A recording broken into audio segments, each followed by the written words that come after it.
جب بھی ہم کسی عظیم فنکار یا شاعر کے بارے میں سوچتے ہیں نا تو ذہن میں فوری طور پر ایک مخصوص سی تصویر بنتی ہے۔ ہاں، ایک بہت ہی رومانٹک سی تصویر، وہی اکیلے پن والی۔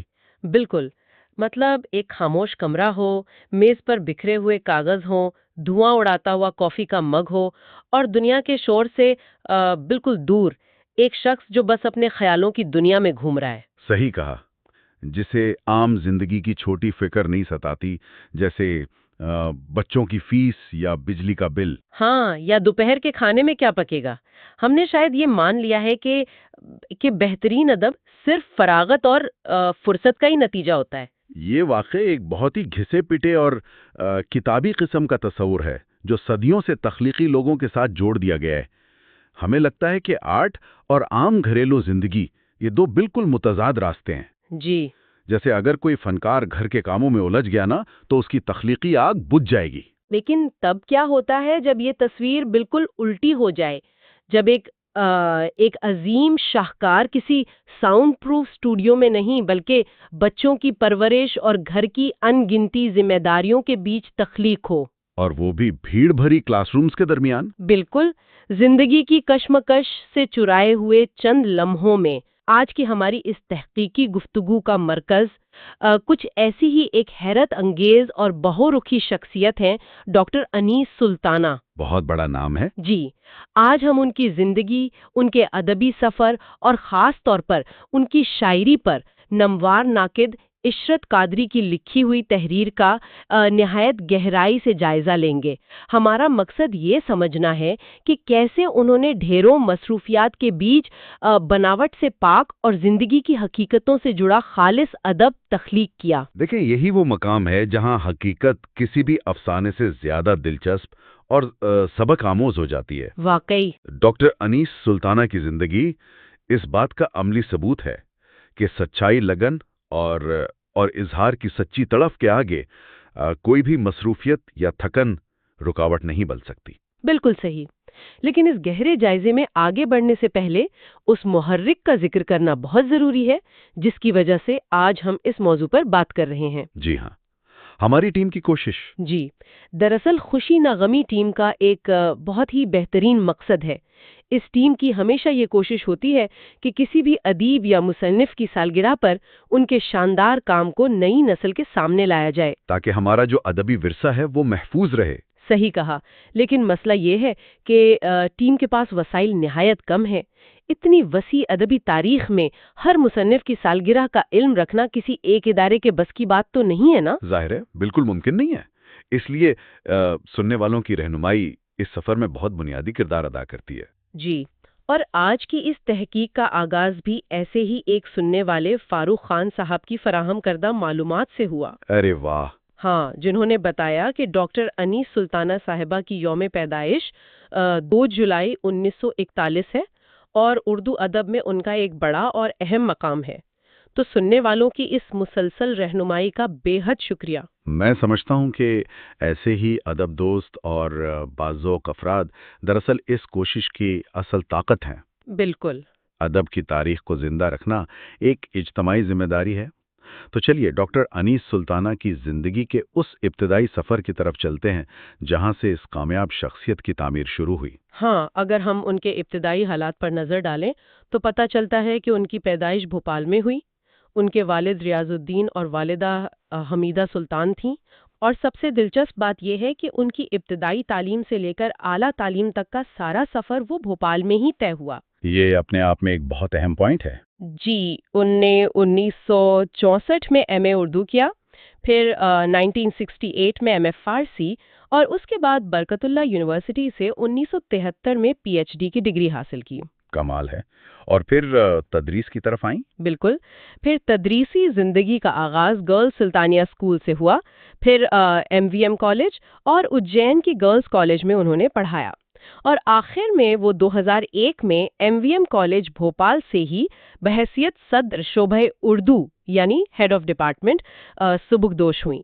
دیکھیں، اس سفر کو اگر صرف تاریخوں اور ڈگریوں کی فہرست کے طور پر دیکھا جائے نا جی، تو شاید اس کی گہرائی کا اندازہ نہ ہو۔ صحیح۔ یہ سمجھنا ضروری ہے کہ فارسی اور اردو دونوں زبانوں میں ماسٹرز کرنا اور پھر پی ایچ ڈی تک جانا یہ ایک فنکار کے ذہن کو کس طرح تراشتا ہے؟ فارسی دراصل اردو شاعری کی ماں ہے۔ جی بالکل بنیاد ہے اس کی۔ ہاں، اس میں وہ بنیادی استعارے، وہ فلسفہ اور وہ موسیقیت چھپی ہے جس پر اردو کی بنیاد رکھی گئی ہے۔ ایک ایسی شاعرہ جس کی جڑیں فارسی اور اردو دونوں میں اتنی گہری ہوں، اس کے قلم میں ایک مخصوص ٹھہراؤ اور پختگی آنا فطری بات ہے۔ یہاں میرے ذہن میں ایک تصویر ابھرتی ہے، ایک فنکار جو اپنی ہی زمین سے ایک تخلیقی لنگر یعنی کریٹو اینکر کے ذریعے جڑا ہوا ہے۔ بہت خوب، تخلیقی لنگر، صحیح الفاظ چنے آپ نے۔ شکریہ۔ دیکھیں، بھوپال کا اپنا ایک مخصوص علمی، تہذیبی اور تدریسی ماحول رہا ہے۔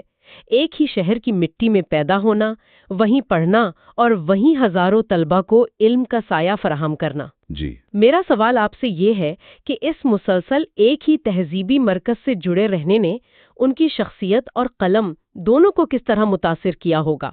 کیونکہ اکثر ہم دیکھتے ہیں فنکار بھٹکتے ہیں، ہجرت کرتے ہیں، نئے تجربات کے لیے شہر بدلتے ہیں۔ ہاں، یہ بھٹکنے اور ٹھہراؤں کا جو تنازع ہے، یہی دراصل ڈاکٹر انیس سلطانہ کی کامیابی کا راز ہے۔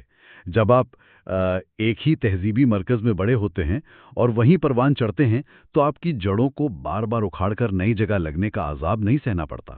واقعی یہ تو ہے۔ بھوپال صرف ایک شہر نہیں ہے، وہ ایک تہذیب ہے، جھیلوں کا شہر، جہاں علمی بحث اور مباحثہ صدیوں سے چلا آ رہا ہے۔ انہوں نے اس فضا کو صرف دیکھا نہیں بلکہ اس کو اپنے اندر جذب کیا۔ یعنی ایک گہرا ٹھہراؤ آ گیا ان میں۔ بالکل، جو ٹھہراؤ ان کی شخصیت میں آیا وہ اس لیے تھا کیونکہ وہ اپنی زمین سے، اپنی آئیڈینٹی سے مطمئن تھیں۔ انہیں اپنے وجود کو ثابت کرنے کے لیے باہر بھٹکنے کی ضرورت محسوس نہیں ہوئی۔ صحیح بات ہے۔ اور یہی ٹھہراؤ، یہی مطمئن شخصیت ان کے قلم میں بولتی ہے۔ ایک چھوٹی سی مثال لیجئے، جب کوئی درخت ایک ہی جگہ پوری طرح جڑیں پکڑ لیتا ہے نا، تو آندھیاں اس کے پتے تو ہلا سکتی ہیں، اس کو جڑ سے نہیں اکھاڑ سکتی۔ ارے واہ! ان کی شاعری میں جو پختگی ہے وہ اسی ٹھہراؤ کا نتیجہ ہے۔ یہ تو بات ہوئی ان کی علمی اور تہذیبی جڑوں کی، لیکن ان کی زندگی کا ایک اور رخ ہے جو مجھے لگتا ہے اور بھی زیادہ حیرت انگیز ہے، اور اس پر سب سے زیادہ بات ہونی چاہیے۔ جی بتائیں۔ ایک بہترین استاد اور محقق ہونے کے ساتھ ساتھ انہوں نے اپنی خاندانی ذمہ داریوں کو بھی پوری طرح نبھایا۔ 3 بیٹیوں اور ایک بیٹے کی پرورش، یعنی 4 بچے۔ 4 بچے، استاد کی فل ٹائم نوکری اور گھر کے انگنتی کام۔ بالکل، اور ان سب کے باوجود ان کا لکھنے سے ہمیشہ تعلق رہا، یہاں تک کہ وہ تحقیق، خاکہ نگاری، انشائیاں اور تنقید پر بھی مکمل عبور رکھتی تھیں۔ یہاں واقعی حیرت ہوتی ہے کہ وقت کا اتنا بہترین استعمال کوئی کیسے کر سکتا ہے۔ اکثر لوگ ان بھاری ذمہ داریوں کے بوجھ تلے اپنے شوق اور تخلیقی صلاحیتوں کو دبا دیتے ہیں۔ ہاں، لوگوں کو لگتا ہے کہ اب زندگی کا مقصد صرف بچے پالنا اور نوکری کرنا رہ گیا ہے۔ صحیح، لیکن ڈاکٹر انیس سلطانہ نے ان ذمہ داریوں کو اپنا بوجھ نہیں بننے دیا۔ ان کی تصانیف کی فہرست دیکھ کر ہی اس کا اندازہ ہوتا ہے۔ مطلب ایک طرف بھوپال میں اردو تحقیق و تنقید، تنقیدی سروکار، اردو قصیدوں اور مراثی کی شرح، اور ان کی غیر مطبوعہ کتاب اردو نثر میں تمثیل نگاری۔ یہ تو بہت سنجیدہ اور اکیڈمک عنوانات ہیں۔ جی، بھاری بھرکم عنوانات۔ یہ وہ کتابیں ہیں جنہیں لکھنے کے لیے لائبریریوں کی خاک چھاننی پڑتی ہے، حوالے ڈھونڈنے پڑتے ہیں، اور دوسری ہی طرف انہی محترمہ کے قلم سے قصور معاف جیسی طنز و مزاح کی کتاب نکل کر سامنے آتی ہے۔ کیا بات ہے! جس پر انہیں 2011 میں ایم پی اردو اکیڈمی کا national award for satire and humour اور بہار اردو اکیڈمی سے انعامات بھی نوازے گئے۔ طنز و مزاح لکھنا کوئی آسان کام نہیں ہے، اور وہ بھی ایک ایسی شخصیت کے ذریعے جس کا دن بھر کا کام انتہائی سنجیدہ ایکڈیمک ماحول میں گزرتا ہو۔ یہی پر میں تھوڑا رک کر اس بات کو باریکی سے سمجھنا چاہتی ہوں۔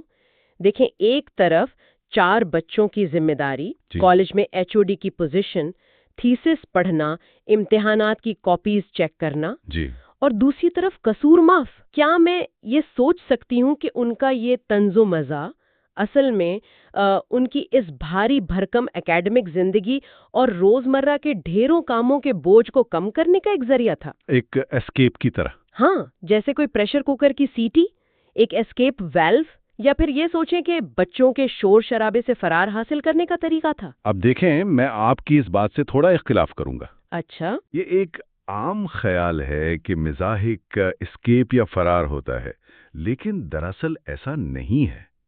سچا طنز و مزاح کبھی بھی زندگی کی حقیقتوں سے فرار نہیں ہوتا، صحیح۔ بلکہ بہترین طنز وہی شخص لکھ سکتا ہے جس نے زندگی کی سنجیدگی، اصولوں اور سماج کی خامیوں کا بہت قریب سے اور گہرا مشاہدہ کیا ہو۔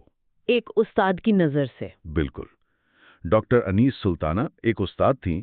ایک استاد سے زیادہ سماج کو بنتے اور بگڑتے اور کون دیکھ سکتا ہے؟ انہوں نے معاشرے کو، نوجوان نسل کو اپنے سامنے پروان چڑھتے دیکھا۔ یہ بات تو ہے۔ ان کی اکیڈمک تحقیق انہیں اصولوں اور پختگی کی طرف لے جاتی تھی، اور جب انہوں نے معاشرے میں یا ادبی فضا میں ان اصولوں کو ٹوٹتے دیکھا ہوگا نا، تو ان کا ظاہری اظہار طنز و مزاح کی شکل میں سامنے آیا۔ تو مطلب یہ ان کی تھکان اتارنے کا ذریعہ نہیں تھا؟ نہیں، بلکہ ان کی گہری عصری آگاہی یعنی کنٹمپرری اویئرنیس کا ہی ایک دوسرا اسلوب تھا۔ وہ جانتی تھیں کہ سنجیدہ مقالے شاید ہر کوئی نہ پڑھے، لیکن ایک ٹھیک جگہ پر کیا گیا طنز لوگوں کے ذہن کے بند دروازے کھول دیتا ہے۔ واہ! لیکن پھر بھی اگر ہم اس کو تھوڑا اور واقعی انسانہ انداز میں دیکھیں، 4 بچے اور ایک فل ٹائم نوکری، جی، کیا ہم ان باتوں میں انہیں ایک سپر ہیومن یا سپر وومن کا درجہ دے کر ان کی اصلی تھکان، ان کی انسانیت کو رومانٹیسائز تو نہیں کر رہے؟ یقیناً اس مصروفیت کا اثر ان کی شاعری پر بھی پڑا ہوگا۔ بالکل پڑا ہوگا۔ تھکان تو انسانی فطرت کا حصہ ہے۔ اور اب ہم آتے ہیں ان کے تخلیقی عروج کی طرف، یعنی ان کی شاعری اور ان کا مجموعہ تنگنائے غزل۔ اس کتاب پر نامور ناقد عشرت قادری نے نہایت عمدہ اور تحقیقی تبصرہ کیا ہے۔ ہاں، عشرت قادری کا یہ تبصرہ نہایت بنیادی اہمیت کا حامل ہے، کیونکہ وہ بالکل ٹھیک نشاندہی کرتے ہیں۔ جی۔ وہ بارہا اس بات کو دہراتے ہیں کہ ڈاکٹر انیس سلطانہ کی شاعری محض لفظی کھیل کود نہیں ہے، بلکہ فکر انگیز ہے۔ اس میں زندگی کے مشاہدات کی ایسی گہرائی ملتی ہے جو صرف تبھی پیدا ہوتی ہے جب انسان نے زندگی کے تھپیڑے سہے ہوں، انہیں جیا ہو۔ صحیح کہا۔ قادری صاحب کی تحریر میں ایک لفظ نے مجھے بہت متاثر کیا۔ وہ کہتے ہیں کہ ان کا کلام بناوٹ اور تصنع سے بالکل پاک ہے۔ تصنع یعنی آرٹیفیشیلٹی۔ جی، خاص طور پر آج کے دور کے مشاعروں کی ساتھی شاعری کے مقابلے میں قادری صاحب اس بات کی وضاحت خود ڈاکٹر انیس سلطانہ کے ان اشعار سے کرتے ہیں: نہ لفظوں کی بازیگری جانتی ہوں، نہ دست صبا کا ہنر جانتی ہوں۔ واہ!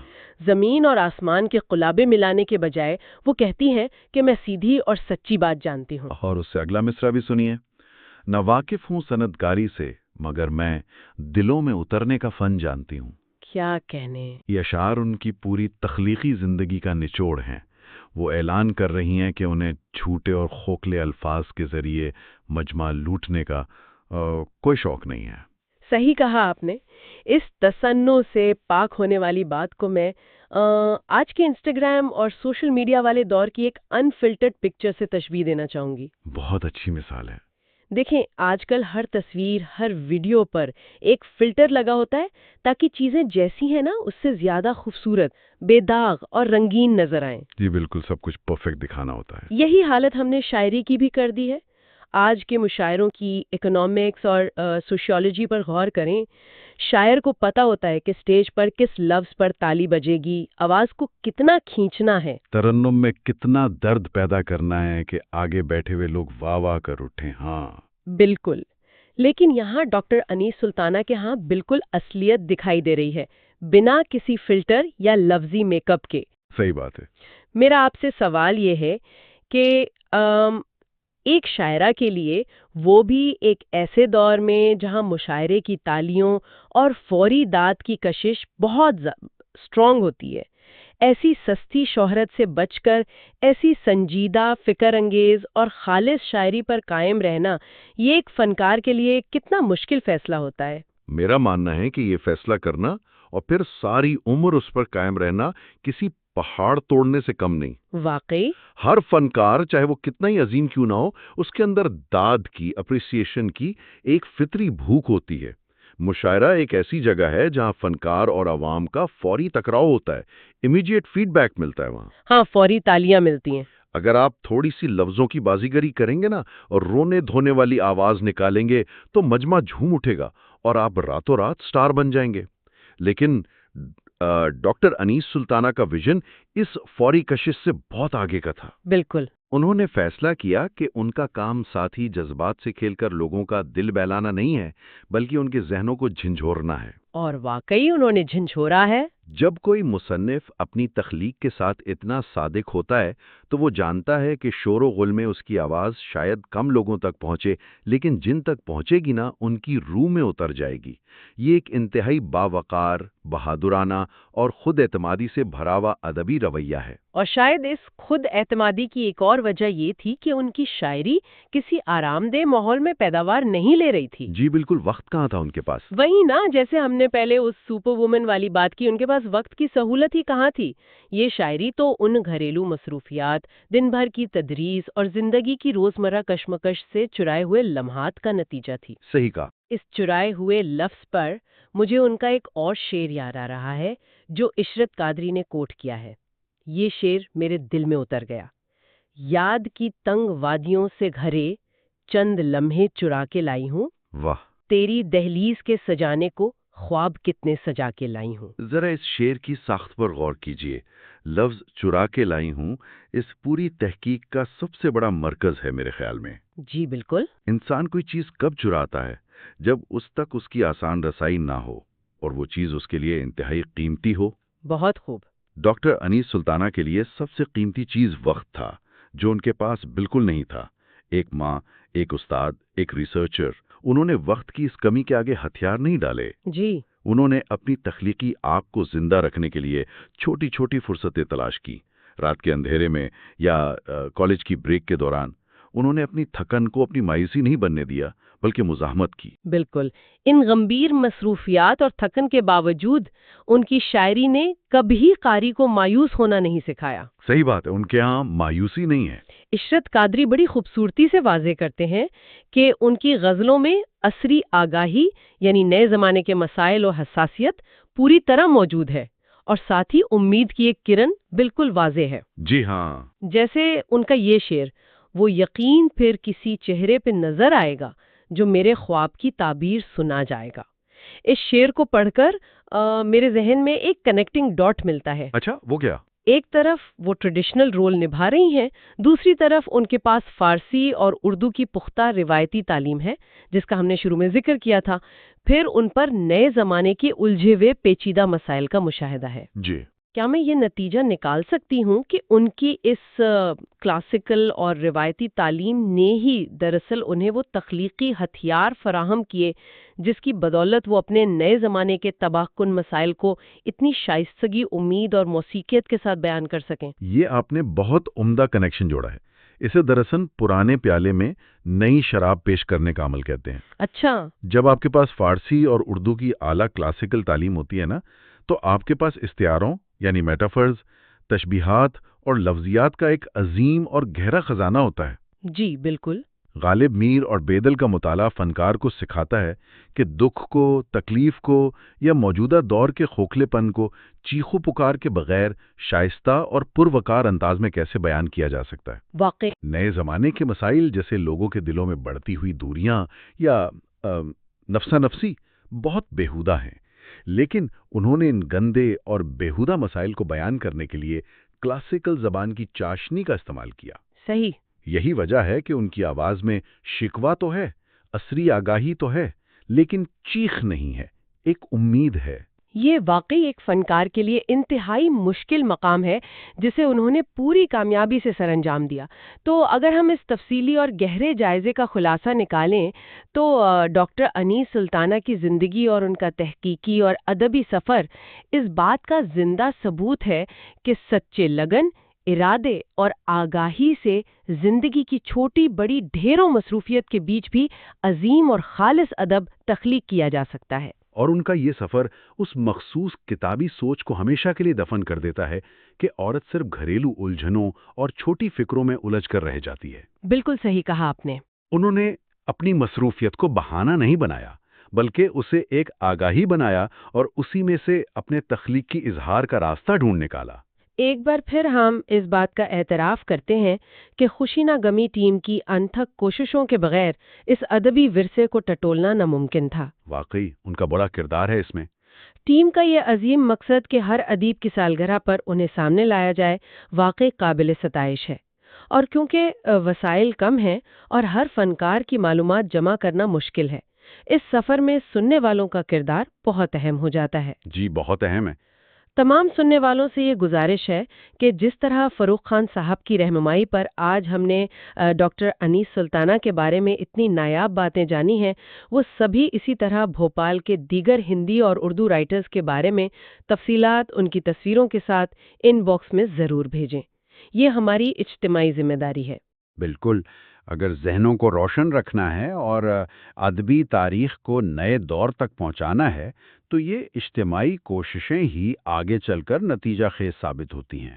صحیح۔ ٹیم ان فراہم کردہ معلومات کو ضرور فالو کرے گی اور ایسی نایاب شخصیاتوں کو نئے اور پرانے دونوں پڑھنے والوں کے سامنے لاتی رہے گی۔ اور اس مقصد کے ساتھ جڑے رہنے کے لیے سبھی ادب دوستوں کو خوشی نغامی کے یوٹیوب اور انسٹاگرام پیجز کو بھی دیکھنے اور فالو کرنے کی دعوت دی جاتی ہے۔